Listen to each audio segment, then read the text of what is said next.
कल्याण हो। मैं तुम्हारी तपस्या से अति प्रसन्न हूँ।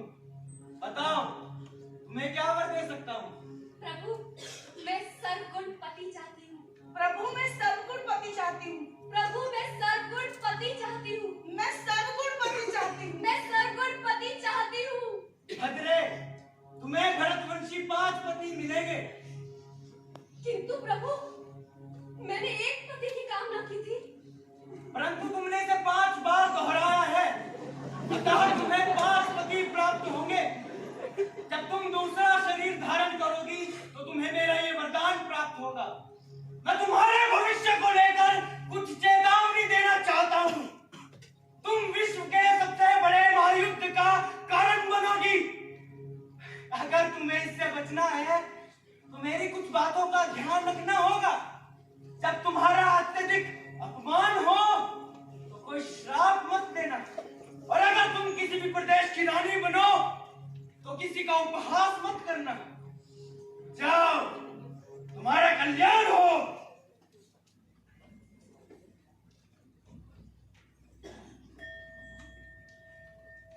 किसी पुरुष की 5 पत्नियां तो सुना था, परंतु किसी स्त्री के 5 पति, ऐसा तो कभी नहीं सुना।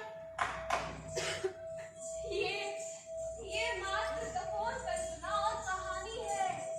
अनिवार्य नहीं कि हर भविष्यवाणी सत्य साबित हो।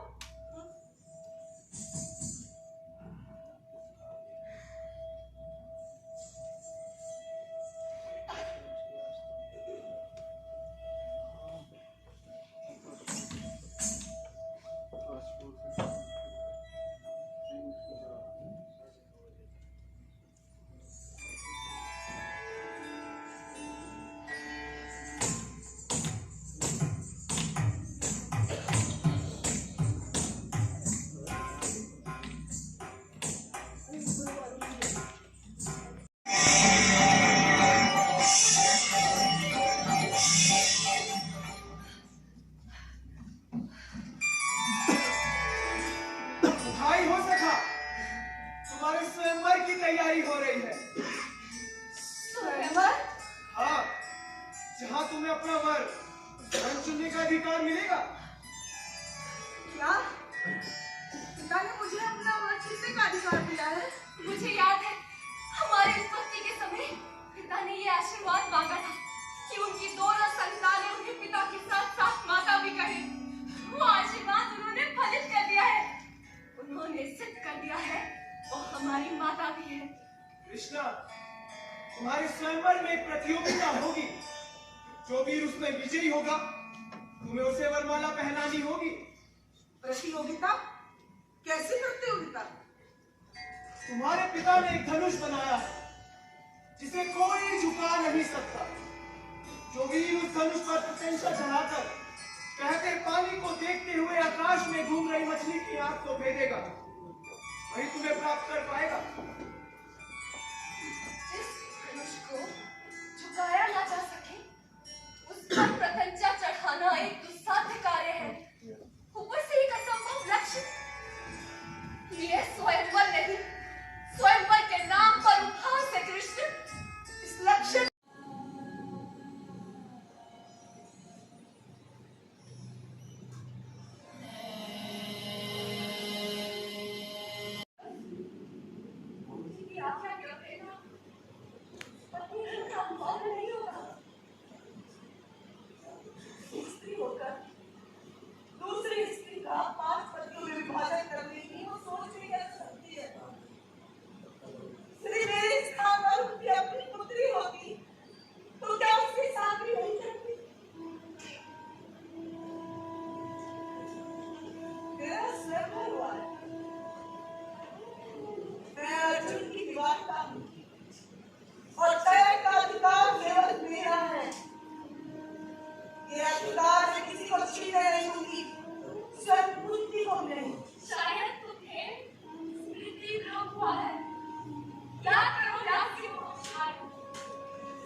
मुझे आभास हुआ कि तुम मुझसे क्यों हो।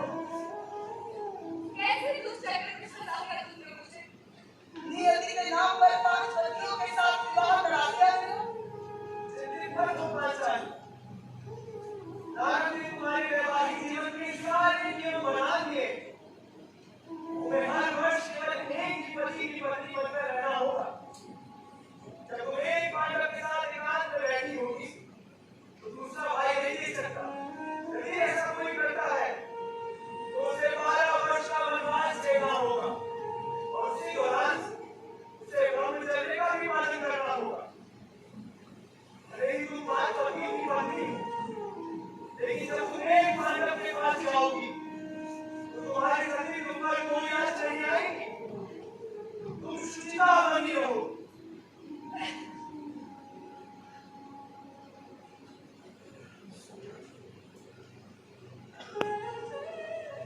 सखा, सुखद वैवाहिक जीवन के साथ साथ सम्मानित जीवन भी चाहिए। परंतु अच्छी बहू का राक्षसी स्वागत होना चाहिए था। कहाँ मैं राजवंशी स्त्री अब तुम खूब सुनोगे। मनुष्य देवता सब इसी शिवपूजा को देखकर कुछ में है ऐसा महल बनाया है कोई शीतल दर्शन न कर सके। विधाता ने हमेशा से मेरे साथ अन्याय किया है।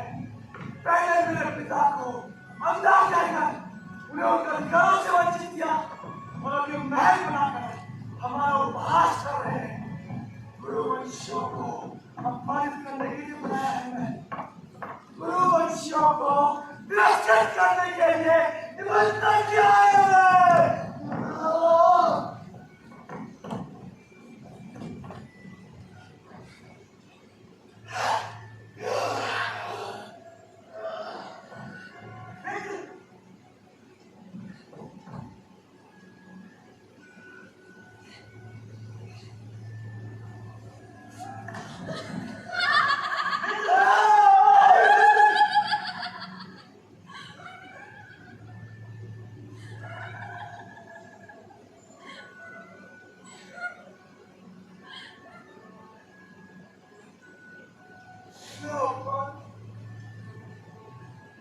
क्या बिगाड़ था उस द्रौपदी का मैंने जो स्त्री होकर हस्तिनापुर के युवराज पर अट्टहास करती है।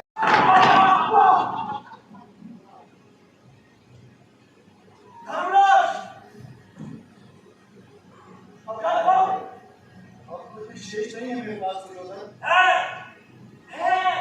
तुम और तुम्हारे भाई, तुम ज्येष्ठ पुत्र हो, अपने राज्य के राजा भी। लगाओ स्वयं को अपने भाइयों को। भाइयों को कौन बात कर रहा है महाराज? मैं इनसे तुम्हारा दुश्मन पास हो गया है। स्वयं के साथ साथ इन्हें पिताओं पर लगाना होगा। हाँ, लगाइए धर्मराज, सोचिए मत लगाइए। लगाइए धर्मराज, लगाइए। लगाइए। स्वीकार है।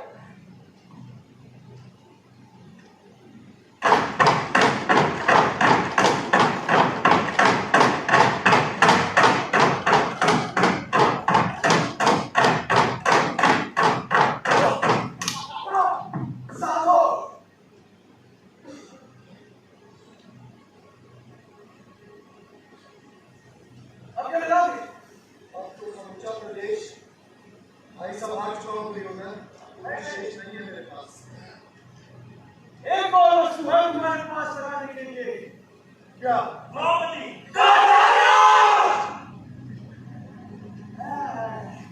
तुम कौन सी पत्नी? स्त्री तो घर की लक्ष्मी होती है। तुम्हारे पास तुम्हारी लक्ष्मी बची है। वैसे भी पति पत्नी की संपत्ति होती है। लगाओ, लगाओ उसे। बाबाजी, तुम धर्मराज हो, वचन से बंधे हो। खेल के प्रारंभ में तुम ही ने वचन दिया था कि सर्वस्व लगाओगे, और धर्मराज अपने वचन से पीछे नहीं हटते। अगर इस बार जीत गए तो जो कुछ भी हार चुके हो सब कुछ वापस मिल जाएगा। हाँ, सब वापस कर दूंगा। हाँ, लाइए, सब वापस कर दिए, लाइए।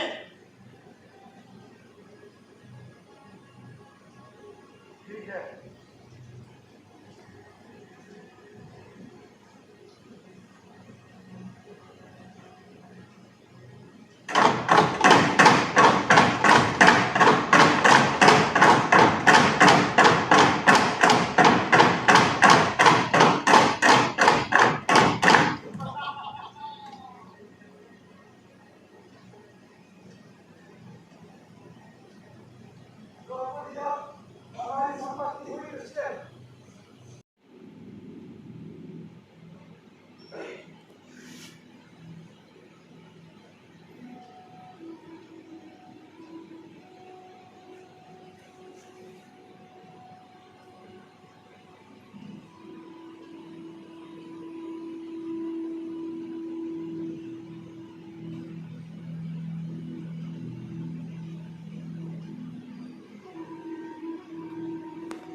पर छोड़कर तुम अपनी परिवार की प्रतिष्ठा पर मोह में बैठे रहे। लगता है आप लोग की आंखों की शर्म के साथ साथ आपके शस्त्रों की शर्म भी जाती है। वरना परिवार की मान बनाई घोड़ों की देखभाल करने वालों, भेड़ी तथा शंख बजाने वालों और मार ढोने वालों पर कोई वार नहीं करेगा। रथी के साथ रथी, घुड़सवार के साथ घुड़सवार, हाथी सवार के साथ हाथी सवार तथा पैदल के साथ पैदल ही युद्ध किया जाएगा। एक वीर के साथ एक ही वीर युद्ध करेगा और सूर्यास्त के पश्चात कोई भी शत्रुपूर्ण व्यवहार नहीं करेगा।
अन्यथा ये पूरी पांडव सेना को ध्वस्त कर देगा। और पिताश्री भी यहाँ उपस्थित नहीं है, परंतु आप चिंतित न हो महाराज। पिताश्री नहीं है तो क्या हुआ, उनका पुत्र अभिमन्यु तो है। इस चक्रव्यूह को भेदने का ज्ञान मैंने अपनी माँ के गर्भ में ही सीख लिया था, इसे मैं भेदूंगा।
समस्त पांडवों के साथ साथ महाराज युधिष्ठिर को भी पता थी,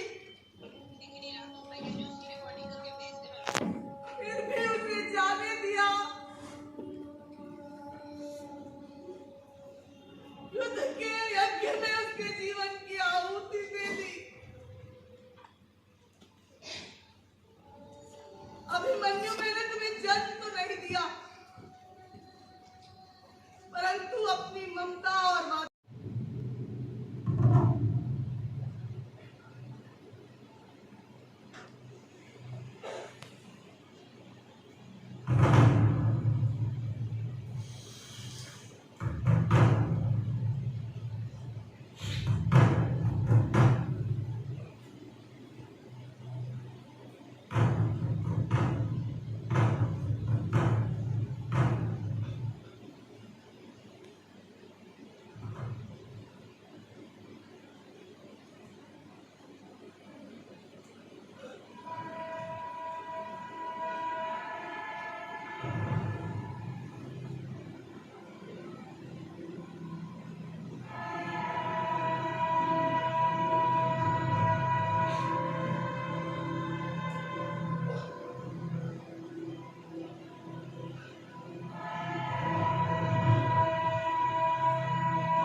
अभी